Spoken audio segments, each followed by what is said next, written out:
Hey, welcome back to the Unbelievable Podcast. I am BJ Reidell, back here with my guy, Drew Mahowald, and today we've got a flurry of things to talk about, but there is one major transaction in Vikings territory that stands out. That, of course, is Xavier Rhodes being released. No, I'm just kidding. That is the Stefon Diggs trade to the Buffalo Bills. We will be spending an ample amount of time breaking that down today, talking about the benefits, the things that you're probably concerned about, and of course we'll get into the nitty-gritty of where all this falls and how this will affect the Vikings coming next season and into the future. There's also a bunch of other stuff that has gone on that would typically be headliners on this show that we will also have a analysis and reaction for. Kirk Cousins' extension, CJ Ham coming back on a $12 million contract, which is pretty nice for a fullback. We will talk about Xavier Rhodes and Linval Joseph's release. Trey Waynes is officially gone as of this recording. It happened 20 minutes ago or something like that. Mm-hmm.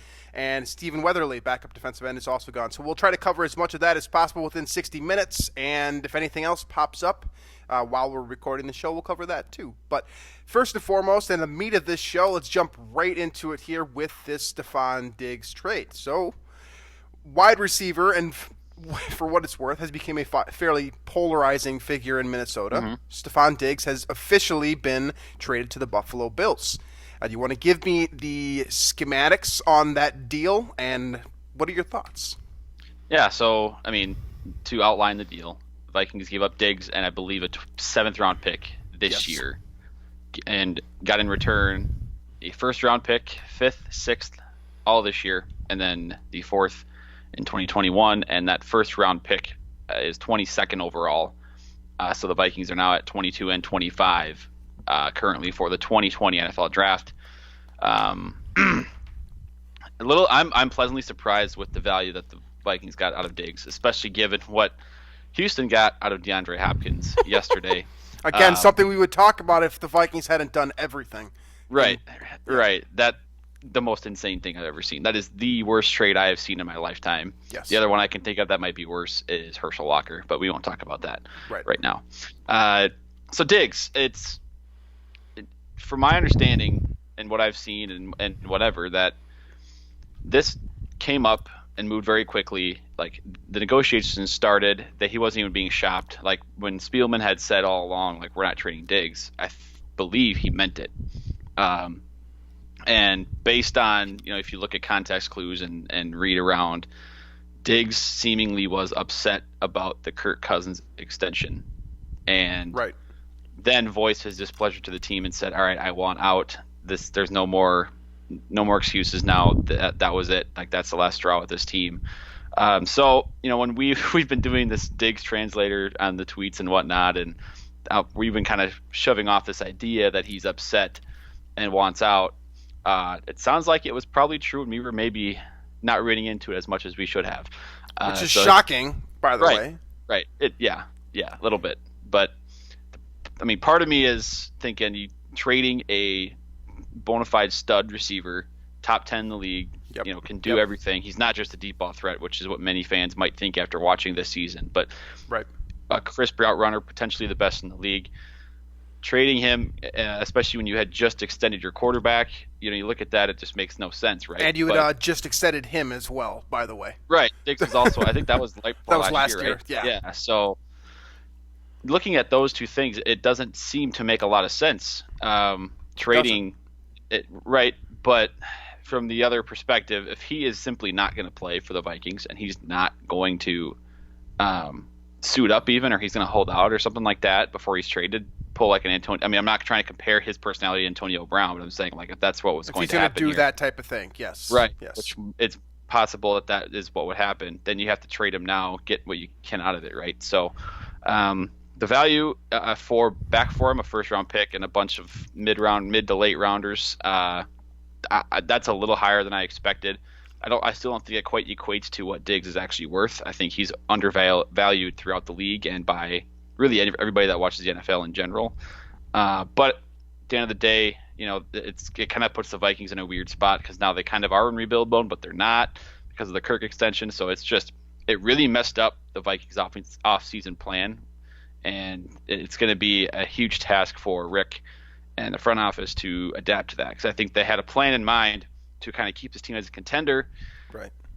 moving forward in 2020 and the next couple of years with that Kirk extension, and now they're kind of forced to maybe change things up with this Diggs trade. Okay, so let's look at the timeline a little bit here before I give you my thoughts on the entire situation. Let's look at the timeline. So was it week 2 that we got the explosion on the sidelines? Week 2 or week 3 or something like that, yeah. Yeah, we got the explosion on the sidelines that at the time just appeared the Stefon Diggs fan in me and the Stefon Diggs fan in many of you said that was passion, right? Not an actual problem for the organization, just a matter of a guy who's very passionate, also very, very competitive at his position, simply expressing his concern with the way the Vikings were playing. And I think all of us can agree that when we were sitting on our couches, we were also voicing our displeasure about how the Vikings were playing that day. So I personally didn't have a problem with that. Now you go a little bit further along, and you see the fact that he's missing practice and he gets fined by the team. I think that right there is a major, major benchmark in this entire saga. Because the Vikings, the Vikings don't have to fine him there. That's not a requirement. Like if you miss practice, okay, the team has to fine you X amount of money. That's a chosen move. That's a decision that's made by upper management, and it's signed off on by the Wilfs. So this went all the way up, and they decided that they were going to fine their star wide receiver, which, again, at the time, I agreed with the Vikings move. I thought that Stefon Diggs was being a little bit pouty, but I thought that the discipline kind of met the crime. If you're going to skip work in the NFL, that's what happens. So I didn't really think a whole lot of it, okay? Now we keep moving forward here. We've seen a couple of more shouting matches on the sideline. We've seen Adam Thielen voice his displeasure with Kirk Cousins on the sideline. Again, we amount that to being a highly competitive player who plays a very important role in the offense, not getting the ball enough. We all use these excuses. And honestly, I still think a lot of those excuses are fair. They are. Right. And I agree, and I think that the points that we were making, I don't think that Stefon Diggs is a problem child. I don't think that he is, Antonio Brown. I do think that he's being a little dramatic, and that he has been a little bit dramatic throughout his career. But that's also part of who he is. That's right. Who he is. That's his makeup. We've known that. I've known that since he was drafted, since he was in Maryland. I knew that this was his mental makeup. This is the type of player you're going to get. He's a bit of a drama queen. He's a little flashy. I mean, everyone in the 96 Questions episode. Do you remember what I'm talking about when they were talking about like who wouldn't you want to date your sister? They were talking about Stefon. They were saying Stefon Diggs. Everybody said Stefon Diggs, right? Because this is his personality. This is who he is. He's kind of a drama queen. He's a flash in the pan type of guy. He's very, he loves his, he looks like he's the Russell Westbrook of football. Basically, is what he is. In my opinion, he's got that type of personality. He's got that the clothing and all the kind of he's an enigma. That's who Stefon Diggs is.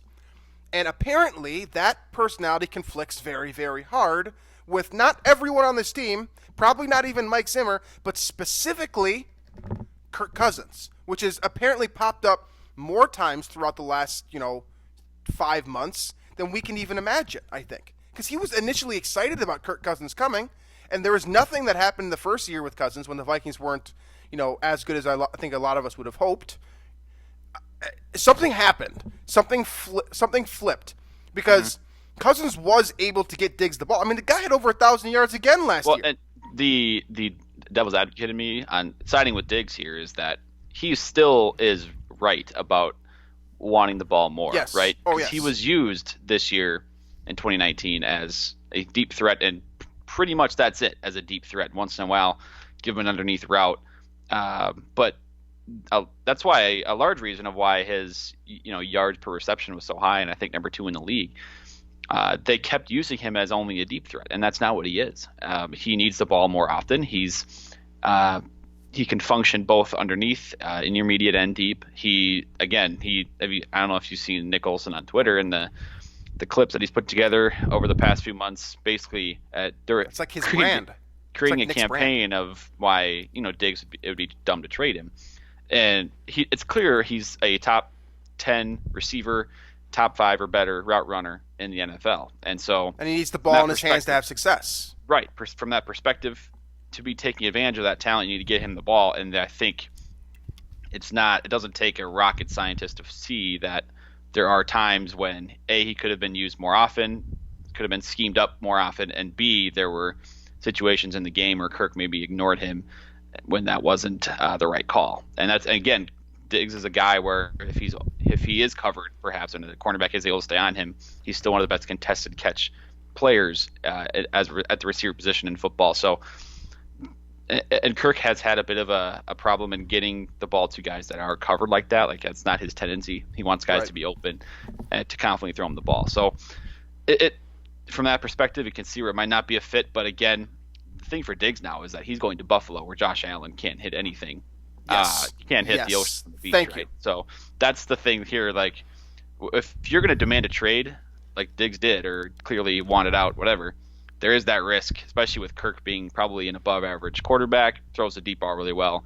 The risk is you're going to have a guy that's not as good as Kirk, and I think that's what you're probably going to get with Josh Allen. Oh, he's going to learn. Stefon Diggs is going to learn. He's going to find, which, for what it's worth, it kind of makes me think, and this might not be fair, but it kind of makes me think that this wasn't an issue with performance.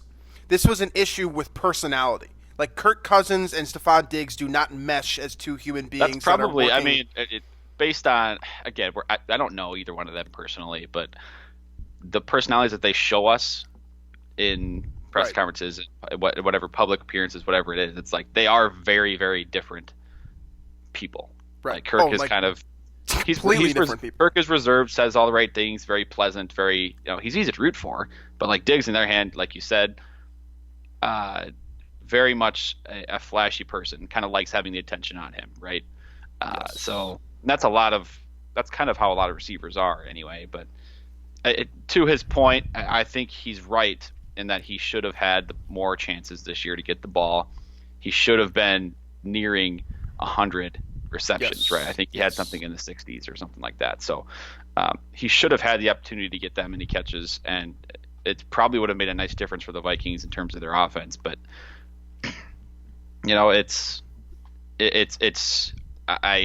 still weird wrapping my head around it, because I'm still grasping with the fact that the Minneapolis He's a fixture of this team. Yeah, he's a fixture of this team. He's the face of the franchise, and he has been for the last couple of years, especially with the Minneapolis Miracle. And now he's gone, and now the other ramification too is the Vikings receiving core is perhaps the worst in the league now. That's another thing that we're going to have to get into down the line here, but I want to jump into going off of this now. Knowing what we do about this situation, I think both of us can agree that Stefon Diggs had a very fair gripe here, right? There's a reason why he was upset. We're okay with that. Now, the Vikings ultimately, and this kind of bleeds into our next topic, and most of this will bleed in together, but the Vikings made the decision to extend Kirk Cousins, right? They gave him about, $66 million more on top of the $30 million that he was making this year for a total deal of 3 years, $96 million over the next 3 years. Yeah, so his cap hit, just to break it all down, cap hit this year dropped to 21 to create more space. Right. I think it's $10 million less, but then it's up to, I think, 31 or 35 next year, and then 45 in 2022. Right. But the Vikings can get out of that 2022 season. Right, and that's also not fully guaranteed, which is very important here, too, especially for contractual reasons moving forward. Now, the question that I have off of kind of these conflicting pieces of information that have come out over the last 48 hours here, did the Vikings make the right decision? Were they right to put their eggs in the Kirk Cousins basket, or should they have gotten rid of, if this truly is Kirk Cousins versus Stefon Diggs, and that's ultimately what changed the whole dynamic here, should they have found a way out of Kirk Cousins, or did they make the right move getting rid of Stefon Diggs? Well, in hindsight, it's not, because it's sacrificing a top 10 receiver in the NFL, one of the most impactful players on offense, in my opinion, if used correctly. Where would you draft Stefon Diggs in this draft, for his value? Oh, he's the best top 5 pick, right? He's a top 5 pick. Yeah. Okay. Yeah. And that's what's saying. I mean, this receiver class is absolutely loaded, right? Mm-hmm. There's going to be first round talents taken in the bottom of the second or perhaps third round, but this guy's clearly proven himself, right? And he's made the best corners in the NFL look silly. He's a stud, and he's proven that on the field over and over. So, and in hindsight, yes, it was foolish to go extend Kirk, but I think, to me, now I don't know all the information. I don't know who knew what at the time, but to me it appears as if the Vikings were a little bit blindsided by exactly how frustrated Diggs was. And so that I don't think they expected Diggs to be this upset with the extension, and thus we're not expecting Diggs to sort of ask out and demand out of the team basically right after that was announced. So it was tough. It's tough for the front office to not extend Kirk at that time. Right. But it turns out they're already kind of on the raw end of that deal, and so they're going to have to make a bunch of adjustments here and adapt, and hopefully get what they can out of the next 2 years of Kirk Cousins, potentially 3 years. Yeah. So for me, I think that the Vikings, and I know that a lot of you are going to hate me for this, but I think that they did make the right move because despite the fact that you have to get rid of a top 10 receiver, a player that I personally, subjectively speaking, I really, really like Stefon Diggs. I'm a huge fan of watching him play. I find him wildly entertaining on social media, despite what some of you think out there about him, kind of like the boomer mentality. But I'm a huge fan of everything that encompasses his player. But ultimately, to me, QB security is more important. And I don't see anyone in the Vikings range that you can quickly replace with Kirk Cousins. Like, some of you out there are thinking like, oh, we should have gotten rid of Kirk. Okay, now what? Who's going to be your quarterback next year? Some of you are going to be like, oh, okay, let's take give me the Oregon kid for a year. If he doesn't work out, we'll draft top 5 next year, and maybe we'll get Trevor Lawrence. Guys, it doesn't work that way. Like, if you're operating with money in your hand, like Rob Brzezinski and Rick Spielman are, what they're working with the Wilfs money here, trying to come up with a roster that's going to make sense. They're trying to find a way to remain consistent. And what's more important to the Vikings' success? I know Stefon Diggs is very, very important. I understand that. But the Vikings won more because of Dalvin Cook and Kirk Cousins last year than Stefon Diggs. Part of that is usage. Part of that is game planning. But ultimately, they made the playoffs and won a game in the playoffs last year with Stefon Diggs playing less than I think a lot of us would have hoped. So who's the more important player for the franchise moving forward? It's probably Kirk Cousins. At the same time, you're getting rid of this player who is in his prime. He's 26 years old. He's got at least 3 more great years probably, and knowing his work ethic the way that I think I do, he's probably got 10 more good years in him. He's got an Anquan Bolden type feel to him, in my opinion, if he doesn't go completely wild and God knows what else, like we've seen some of these wide receivers, not just Antonio Brown, but other guys too, kind of the diva type players we've seen. This isn't new, right? We got rid of Randy Moss in his prime too for diva stuff too. Like, this isn't new in Minnesota. It's ultimately extremely disappointing, and I think a lot of us would agree that we'd like to have Randy Moss back if we could get rid of Childress, or before that if we could get rid of Denny, whoever the hell, Tice, whoever you want to get rid of to keep the guy. I think we'd all do that. But you look at the situation here from an objective standpoint, and you say, okay, this quarterback is helping us win games like no quarterback not named Brett Favre has in the last 15 years. And this is what quarterbacks are paid. This is what you have to pay them, no matter how, borderline average they are. This is the situation the Vikings are in.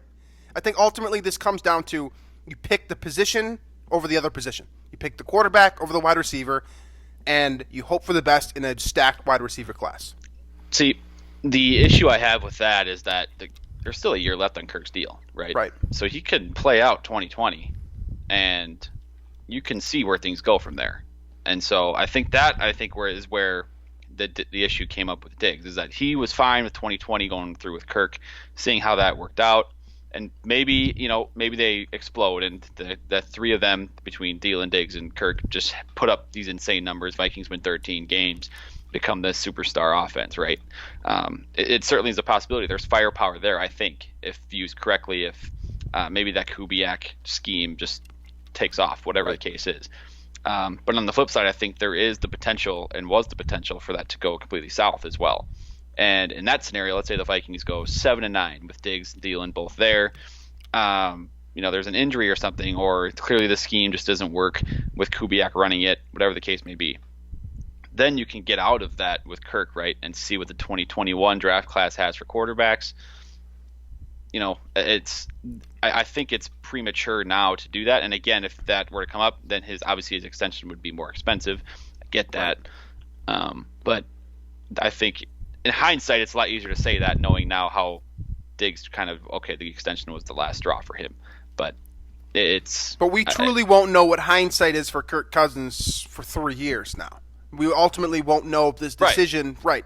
I mean, let me push a scenario out to you guys here. So let's say the Vikings, we got 3 more years of Kirk Cousins now definitively. That's happening. He's not going anywhere. There's no Kyle Shanahan way of kind of finding a way out of here. He's the quarterback of the future. That's what's happening for the Vikings. You have to, if you're a Vikings fan, you have to deal with that. That's how that's going to be.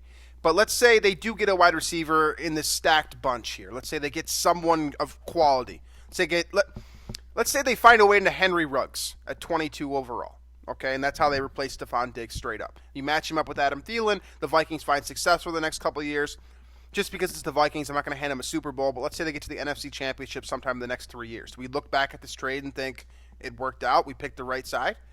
Because ultimately, I think a lot of people are making too many decisions too soon about what this trade truly means. Like, I'm disappointed too.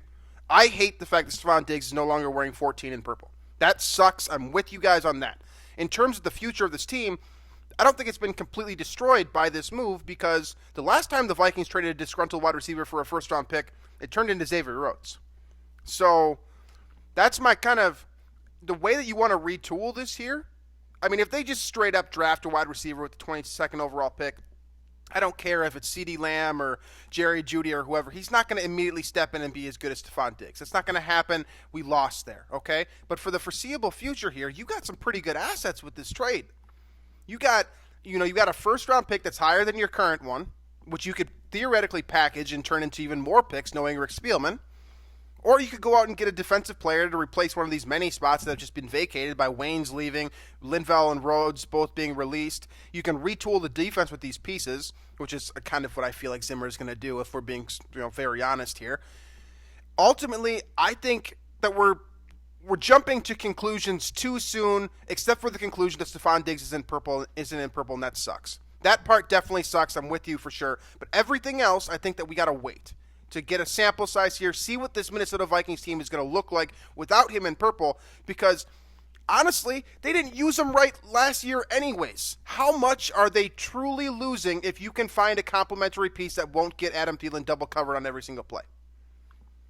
That's my question. Yeah, that's another issue too. Is historically Thielen's production has dropped significantly in those games where Diggs I'm scared misses. of that too. Yes. So another thing to look at too. This is just another perspective I kind of thought of on the fly here, but say the Vikings would have played out 2020 and then moved on from Kirk, and they bring in a quarterback via draft or free agency, whatever.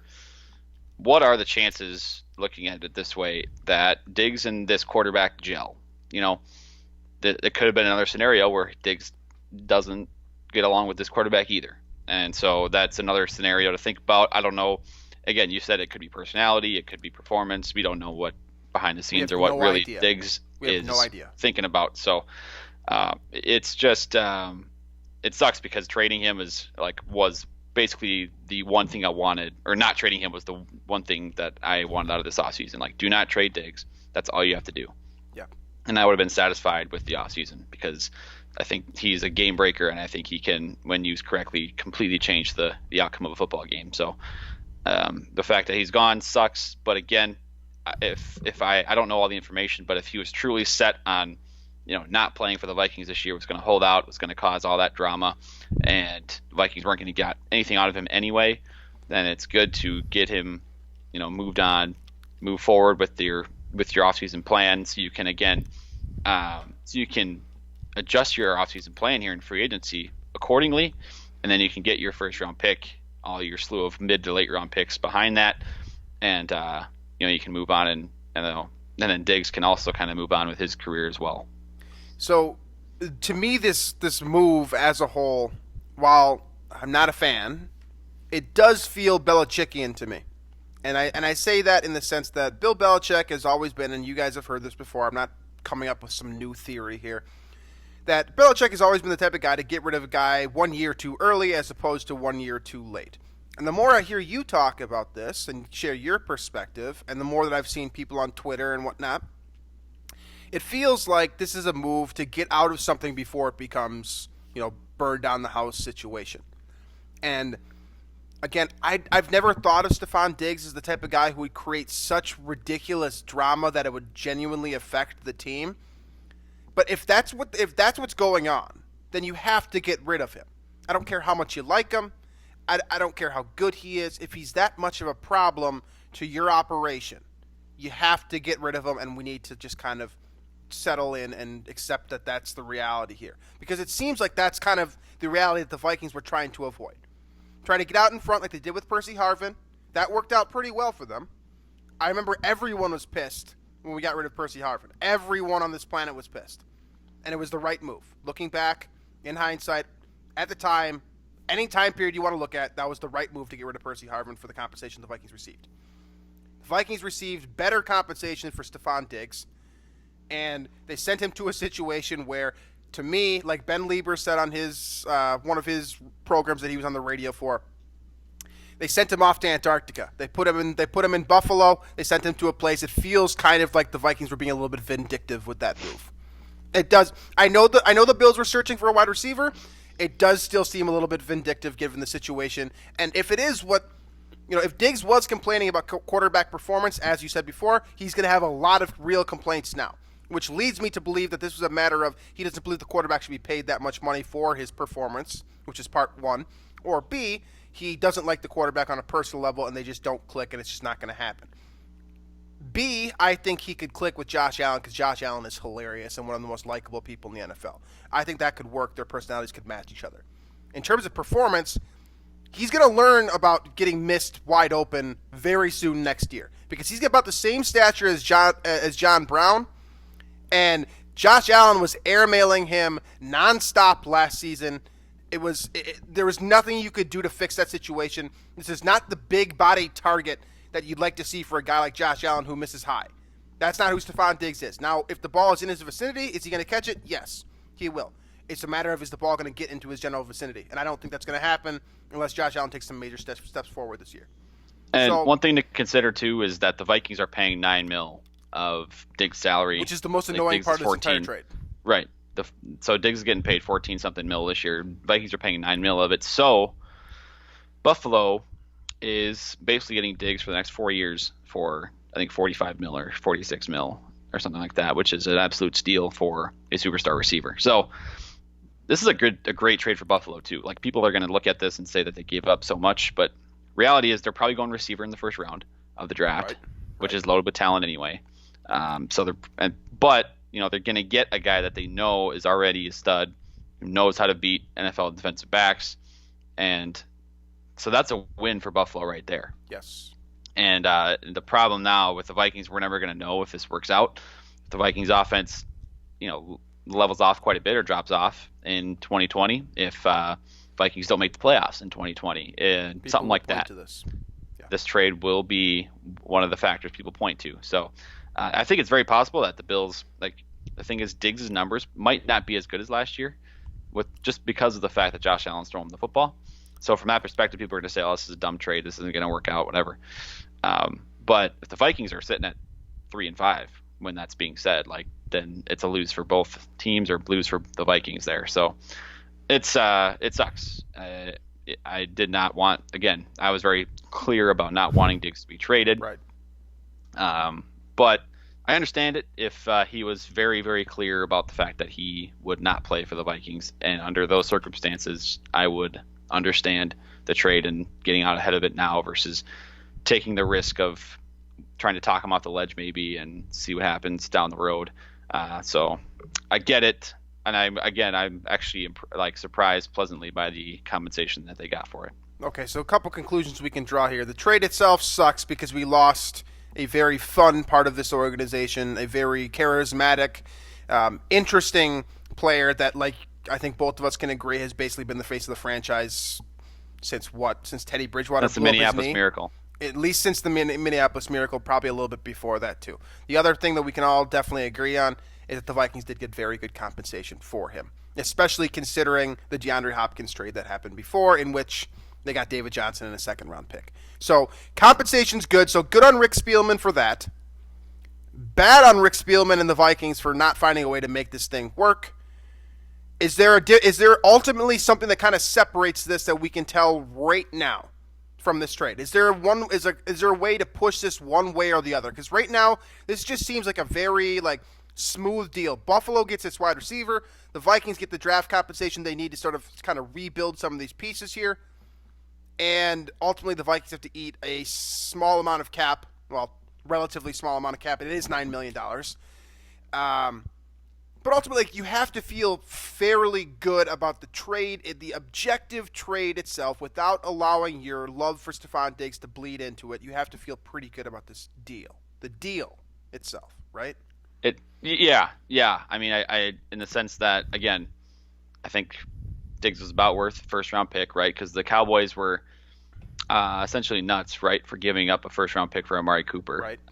For the Raiders, and I would contend that Diggs is better than Cooper, so you get a little bit more for him, and that seems to make sense. So I mean, I guess I'm satisfied in that sense. I'm still just giving up a receiver like that right after extending your quarterback a couple of seasons is so backwards, but we obviously know behind the scenes there was stuff going on that led to this trade. I will be very interested to hear sometime down the road, whether it's in 2 months, 2 years, 20 years. I'll be very interested to hear what the true nail in the coffin was with this situation, because from Has everything, to be the extension. Has to be the Kirk extension. Yeah, but like, on why Diggs' side? Yeah, but I understand that might be the final straw. Like, that has been somewhat reported to a degree, right? Like, credible people have said that this has been the final straw. I want to know why. Like, why is that extension?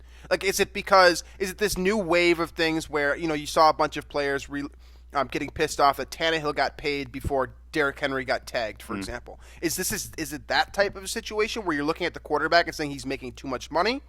Or is this a thing where you say, I don't want this guy to be my quarterback for the foreseeable future. It was only supposed to be 1 year. Now it's 3. I can't handle this anymore. I want to know what the nitty-gritty was, what the specific detail was about this extension that pushed Diggs over the edge, because I'm looking at it as a fan, and I like Kirk Cousins, sort of, like, as a human being. You didn't say that very confidently. I don't love Kirk Cousins, but he's been better than everyone other than Brett Favre in my lifetime, basically. That's honest to God. Like, I haven't seen a quarter since Dante Culpepper is the last guy that really made me get up and confident for our quarterback situation. That's where I'm at. So I like Kirk Cousins in that way, and I love Stefon Diggs in every facet that I mentioned before, and that will continue during his career in Buffalo for what it's worth.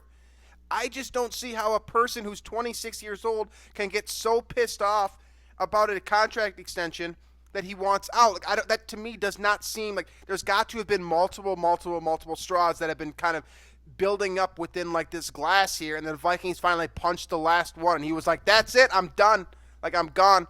That just, to me, that's so minuscule unless you truly hate Kirk Cousins the person, which I can understand. But as a fan, I like him as our quarterback, so I just don't fully comprehend the situation. I can't wait to learn more about it when Diggs inevitably talks about it. So I suppose we'll see, and I'm sure this will be a topic and talking point that will be drawn out way too far during this offseason. I don't think this will be the last time we talk about it, but as a whole, objectively speaking, it's a good quality deal for a disgruntled player that the Vikings apparently had to make. When we get new information, I'll have a new opinion. But as of right now, I'm sad just like all of you. Drew shares our sadness as well that he's gone. It's weird. I mean, I still got his jersey hanging up in my closet. I'm not going to burn it. Don't be that guy. But ultimately, it sucks, but you got what you could get, and you did better than essentially any other team has done for an elite wide receiver in recent memory. That's where I'm at.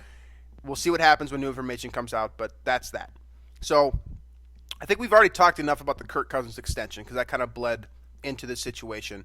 I'll just ask you one question on that front, and then we'll move forward here to the Anthony Harris franchise tag. Did the Vikings, are you happy with Kirk Cousins being your quarterback for, it's 2 more years, 3 years total? I mean, I initially was very strongly for, keeping the, running out the 2020 season, right? Like, just letting that play out and see how it goes from there. But I do like the way that this is structured because, you drop 10 mil in this year. Right. And I mean, as this is playing out, the Vikings are in sort of that win now, like, try and contend for the Super Bowl in 2020. So from that perspective, and then the fact that they apparently can get out of this relatively easily out of that third season where that cap hit goes up to 45 mil. There's only 10 mil of dead money there. So you could, in theory, save 35 mil if you can get out of that last year. So and the no trade clause was waived, so that is now on there as well. So Ooh. there is more flexibility there for the Vikings, and if they're able to field the team here this year with more free agency and in the draft that does contend, I think you can credit this new extension for Kirk to kind of providing some more wiggle room there. But I will add that I still think ultimately for the best situation for the team moving forward would have been to just play out 2020 at 31 mil, see where the team's at, where Kirk is at, and if they had made an improvement, they had won a playoff game or two, extend him then at a higher dollar value versus and the flip side, if they had tanked, missed the playoffs, then you can move on from quarterback position. I liked that idea better, but the way that's structured with the new deal, it's not as bad as I would have imagined. So I'm generally for this extension, although I do see your point, and the way that contracts work in general is it's nice to have the leverage, and this ultimately gives a little bit more leverage to Kirk Cousins, whereas the team had the leverage going into the season, having the opportunity to see how it played out. So from a fan perspective, and from the perspective that you want your team to be good every single year no matter what, and you're just completely irrational about that, I have that part of me too, I understand it. You look at this deal and you say, all right, this deal is going to be absolute trash if the Vikings go 6-10 this year, which, looking at some of the releases, looking at a lot of the moving parts, looking at how things have changed in the division, they might not make the playoffs next year. The Bears are actually going to – it sounds like the Bears might have a quarterback this year. So, I mean – this could be possible that the Bears and the Packers going 0-4 against them could happen again. Yeah, so this wasn't a need. So from that perspective, that's dumb. And the ramifications of this deal, the immediate ramifications, are not ideal either. But when you look back at what I just kind of ranted about before, about quarterback stability, I understand why the Wilfs of all people wanted to get this done. As your ownership, you want to sell tickets. That's why it's happened. That's why they brought in Kirk in the first place. Right. That's exactly it. I think now this is a new perspective for me. Like, I'm not near the business, expert on the situation, but to me, it feels like having a team that contends for playoff spots year in, year out, is competitive, kind of has that Super Bowl caliber roster maybe the Vikings have had recently, right, and a quarterback that can keep your team sort of on the radar year after year is more profitable to me, or maybe that's just the theory I have here, than going full rebuild like every 3 years because you keep missing on quarterbacks, right? So, and maybe one of those years you have a magical run to like 14-2 or something, but otherwise you're like 5-10, 5-11, right? So that is why I think the Wilfs, and they're just so they're so emphasizing that point of QB stability, and the fact that the Vikings have never had that basically in my rooting history of this team. Right. So ultimately, from that perspective, this is a good deal that keeps the Vikings competitive for 3 more years. Competitive, however, could mean 7-9, 10-6, and a first-round exit. I mean, we'll see how the Vikings put the rest of these pieces together here, but the Kirk Cousins extension was something that was either going to happen now or next year, and I'm with you that I think it would have been better to happen next year after seeing what this team can do with the pieces that have been lost and how they're going to replace them and all that. At the same time, you understand why the Vikings made this move. You understand it's probably about ticket sales to a degree. You can sell a lot of season tickets behind stability at quarterback. I'm sorry. That's just from the business acumen of this deal, that's a good thing for Minnesota. The state of Minnesota, that's a good thing. In terms of winning long term, I mean, I'm as skeptical as you are, given what has happened in the last couple of days and the shifting parts here. But ultimately, I think that you have to be somewhat happy with the fact, like a little bit above average. Like, this is like a C+ extension to me. Like, you get it done, it helps, it benefits the team. It's a little bit above average, but then you look at what kind of the trickle down effect here, and that just immediately, like, you can't even control it. It just inherently bothers you the way that things have shaped out since that extension happened. That's also, I want to make a point about quarterback contracts in general. Every single time a quarterback is signed, he resets the market. It is immediately looked at as some terrible deal because of the numbers are so high and all this stuff. But then in 4 years, you look back at it and it's totally normal. So, like, I'm not worried about the numbers. I'm really not. It's just a matter of to me, I don't want to be locked into a quarterback that maybe has reached his peak already for that many more years. You want to potentially get that guy who can take you over the top eventually here. You want to take that chance, and the Vikings are kind of putting that off with this deal. Not saying Kirk will never take the Vikings to the Super Bowl, but it seems like his peak may have been reached. The only, I guess, devil's advocate to that is that he did win that playoff game at New Orleans. So there's still a lot of question marks there. He is in his 30s, and you've seen a lot from him already, and it's rarely do quarterbacks take that next step this late in their career. That's unfortunately probably the truth. The fact here, I guess the main takeaway is that fans don't really adjust for inflation when you're talking about the way the salary cap will continue to go up. So if you're worried about the numbers, don't worry about the numbers. That's the one thing to take away. If you're worried about Kirk Cousins, I'm with you. I think I'm worried as well. I think Drew's probably worried too. I think this entire state is worried because we just put so much more on this guy's shoulders, and we've seen him crumple under pressure time after time again in big situations, with exception to Denver and New Orleans last year. So this is officially Kirk's team now. I hope that he's ready for it. And I hope that he's going to have some guys suiting up with him. One of those guys is Anthony Harris, who the Vikings placed the franchise tag on him. I believe that's the first time since the Vikings, I want to say Chad Greenway in like 2007 or something like that was the last time. Am I right about that? Something 2011, like that? And then before that it was the Jim Kleinsasser. There you go. Okay. In 2003. So, but at the Harris thing, it sounds like it was a non-exclusive tag. So there's still the very distinct possibility at this point that he is not a Viking next season.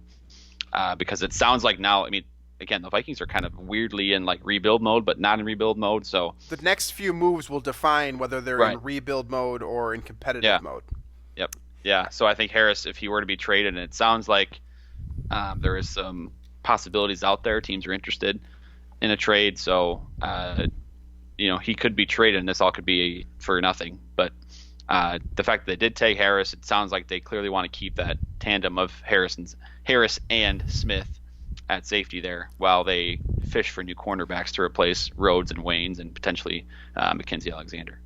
So the Harris deal, he gets tagged at $11 million, which is, after seeing the Waynes deal, which, again, a lot of these topics kind of bleed into each other, I'm okay with paying Anthony Harris $11 million a year if Cincinnati's going to pay Trey Waynes $14 million a year. That's definitely the right move on the Vikings' part. If you look at those two moves next to each other, keeping Harris at $11 million, and then, if theoretically, if you extend that out and he ends up getting paid like a 4-year, $44 million deal, same average annual value, give me that all day over what was it, a 3-year, $42 million deal for Cincinnati? Yep. For Trey Waynes? That's definitely the right move, in my opinion, if the Vikings decide to retain Anthony Harris, given what he can do for your defense versus what Trey Waynes has already done. I think Trey Waynes has peaked as a player. I don't expect him to get better with Cincinnati. He might make me eat my words. That has happened before. But I think that was the right move to let Trey Waynes go. And if that does allow you, if letting him go allows you to pay Anthony Harris the money that he needs to feel comfortable and allows you to keep that safety tandem together, as we've spoken about on this show and have spoken about in the past, that safety tandem is necessary for the development of your corners in the future here. It sounds like Mackenzie Alexander might be back. That's not that has not been written in stone at this point. But if you're going to lose Rhodes, you've already lost Waynes. There's still potential to lose Alexander. You need to keep that safety duo intact, in my opinion. Otherwise, you're a full rebuild on your defense, and that's a real problem for a Zimmer coach team. So I think that tag, I think it's more likely probably that the Vikings ultimately do extend him, which you do have the opportunity to do. I think they have about a month or so to get a deal done before he's officially playing under that tag for the year, which will suck for him as a player, but it's good for us as fans because Anthony Harris is in Minnesota. Keeping in mind, of course, that he's, 27 or 28 years old, and it's very unfair to him as a human being to not give him an extension here, given the way he's played the last season and a half or so. So, with all that on the table, seems like Harris is going to be here. We'll probably have more updates on that situation next show.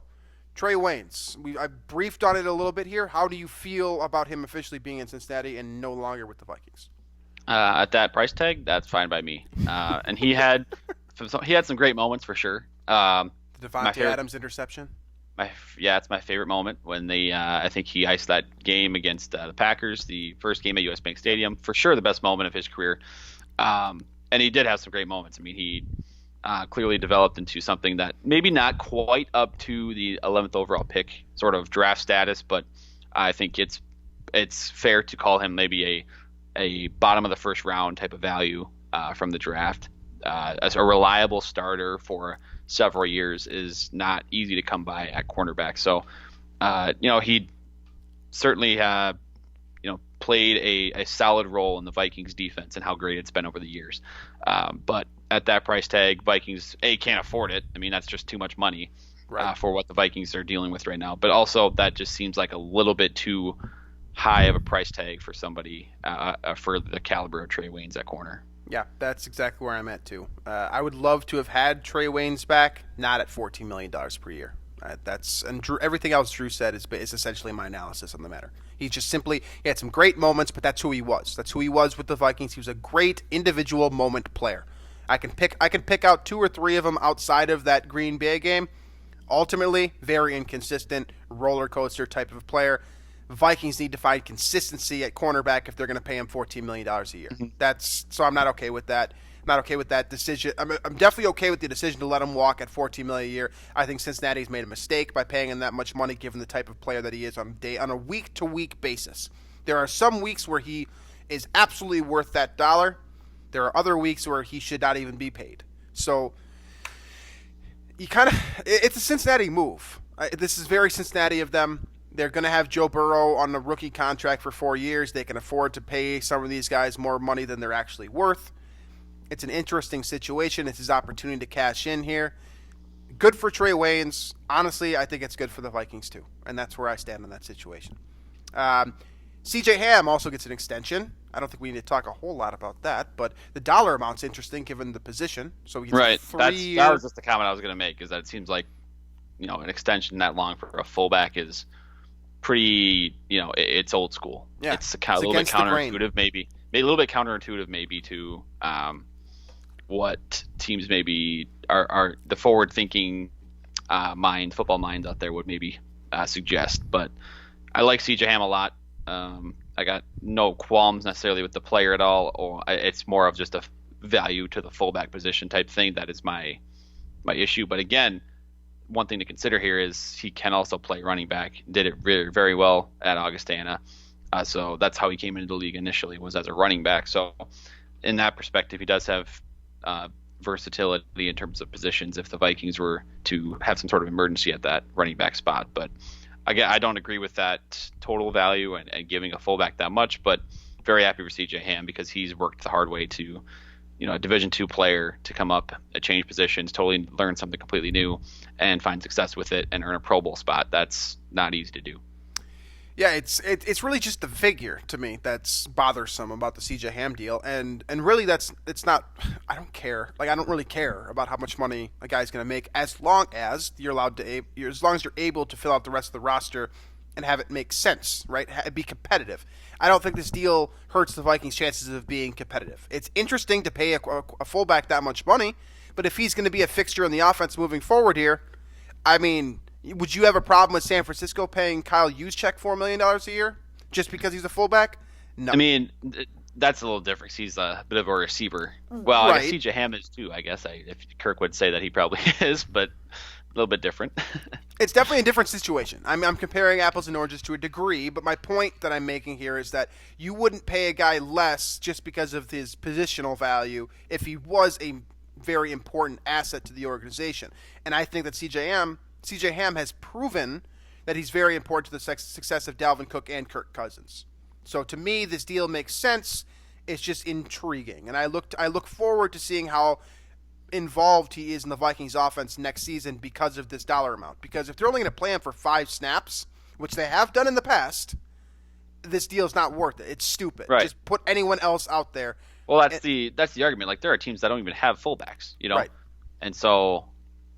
That from that perspective, it's puzzling that you give a guy $4 million a year for 3 or 4 years or whatever it is. But again, at the same time, this is sort of the way for CJ Ham. Like, looking at it from that perspective, this is the way CJ Ham kind of had to make his own path to get a spot in the NFL, and he's certainly taken advantage of that. So he was a running back, if you guys remember. He was. He was a running back coming out of Augustana D2, and was on a practice squad, I believe, in 2015 or 16, and that's how he worked his way up. So that's super cool to see from that perspective. But it's weird. It's weird and unusual to pay a fullback that much. So it's unusual. That's and exactly what it is. If he's super involved, then it's worth it, because who knows how much eye formation or strong eye, weak eye, whatever the case is that they'll be using. But it's interesting. It's interesting. It's unusual. It goes against the grain. I don't care what term you want to use. It's just straight up, it's different. That's what it is with this extension. But it couldn't have happened to a better guy. I mean, if you could put $12 million in C.J. Ham's pocket, I mean, you would. He's a really nice guy. And he's just extremely good for this locker room, extremely good for this organization. From that aspect, from the personal aspect, I mean, I love to see it. I love to see a guy that came from D2 play as well as he did at a niche role and earn his keep. I mean, the guy is set for life now. That's awesome. That's a great thing for a guy like C.J. Ham who really, truly rose through the ranks, a la Adam Thielen or, any other of those, ridiculous success stories. So good for C.J. in that regard. Last couple topics here are a bit of a repeat of last week's episode, so I don't think there's too much to go through. Xavier Rhodes officially has been released by the Vikings. There's no talk of him even coming back. If you want to catch up on our thoughts on that type of move, we basically went through it on the last show. The other move, though, releasing Linval Joseph, we were a little bit more we were firmly in the bin of throwing Xavier Rhodes to the Wolves. We were ready to get rid of him. We outlined every possible reason, and it all made sense. It all added up. Linval Joseph was a different story for us. We went between. For you. Yeah, for me, I guess. We went between the idea of restructuring his contract or straight up releasing him. Ultimately, the Vikings made the decision to straight up release Linval Joseph instead of restructuring him, and in doing so, what was the number, $24 million over the next couple of years? Oh, it's 34. 34? I think, because he's getting over 12 mil each of the next 3 years on that deal. And they're able to get, I think the total amount that he was due was 37, but they've saved 34 of that by releasing him now, or something like that. So did they make saved the a right big portion move of it. They did. I think they did. And you could see the decline a little bit with Linval in 2019. Now, I'm not going to blame Linval for all of the sort of the way the Vikings lost some of those games this year, which was the running game and the rush defense with Seattle game and Aaron Jones twice and the Chiefs game. There was the run defense that seemed to be the problem there. I'm not going to blame that all on Linval. Certainly he's not the only guy on the field, but it seemed like that push just wasn't quite there as it has been in the past. So, and at that price, you just can't, you can't make it work. And so I think it's in the Vikings' best interest to look elsewhere for a nose tackle type player, and probably in the draft, maybe find somebody in free agency here. But that's, I think, the best move. It's Jaleel Johnson's time to shine now. I don't really see with the current roster composition. I don't see any way around it. Right now, you are starting Jaleel Johnson week 1. That's how it's going to be. Yeah. So he enters his third year, I believe, out of Iowa. So this is the practical time period for him to really, set fire to the NFL. This is his chance. This is his opportunity. The Vikings made these types of decisions in the past. We've seen them work out. We've seen them work out not so well.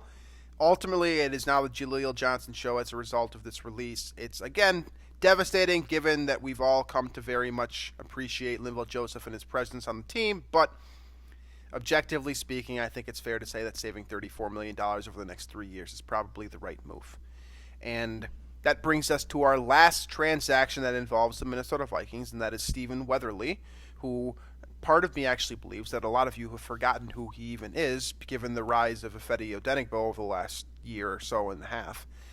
The Vikings are in a situation now at defensive end, which is interesting, because Everson Griffin, apparently, according to rumors and news and that types of thing, the Vikings and him are very far apart. So that leaves 2 defensive ends in the Vikings roster in Odenigbo and Danielle Hunter. And other than that, I mean, Weatherly is gone. That's official. He went out and got paid. He got the money that, I wouldn't say that.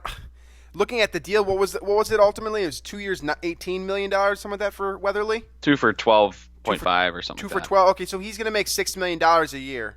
I personally, I would rather take a flyer on a rookie than pay Stephen Weatherly that much money. At the same time, this kind of goes against what the Vikings have been doing with the draft and develop at defensive end, and seeing how they've allowed guys to sort of rise through the ranks. Allowing Weatherly to walk, does this come back and bite the Vikings? I mean, it could, given how the Griffin thing's working out right now. But I really like Odenigbo, and obviously Hunter is a superstar. So Right. From that perspective, what you'd be getting back from Weatherly, if you were to keep him, would just be a rotational guy, which is kind of what he is anyway. So I'm not that upset about it. I don't think if there's some sort of injury to Odenigbo and Hunter, knock on wood, that would be sort of a problem at this point. But as of now, I don't think it's a huge Right. issue. Yeah, it's certainly a minor issue relative to the rest of what has gone on over the last 48 hours or so here. That brings us to about an hour. So, is there any final thoughts that you have regarding this situation, the Diggs trade, the free agency moves, things that you'd like to see happen for the Vikings over the next week before we talk again? Yeah.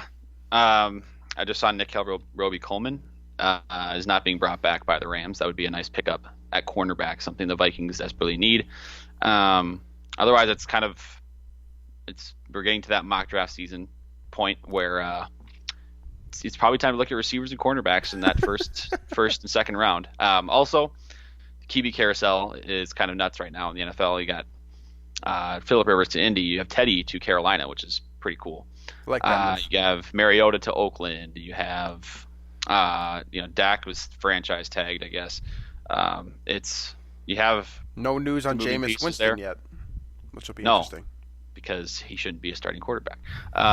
Tom Brady, it sounds like, is heading to Tampa Bay. It's not official yet, but it's kind of wild everything that's happening there. This is definitely something America needed in terms of news that's fun, I suppose.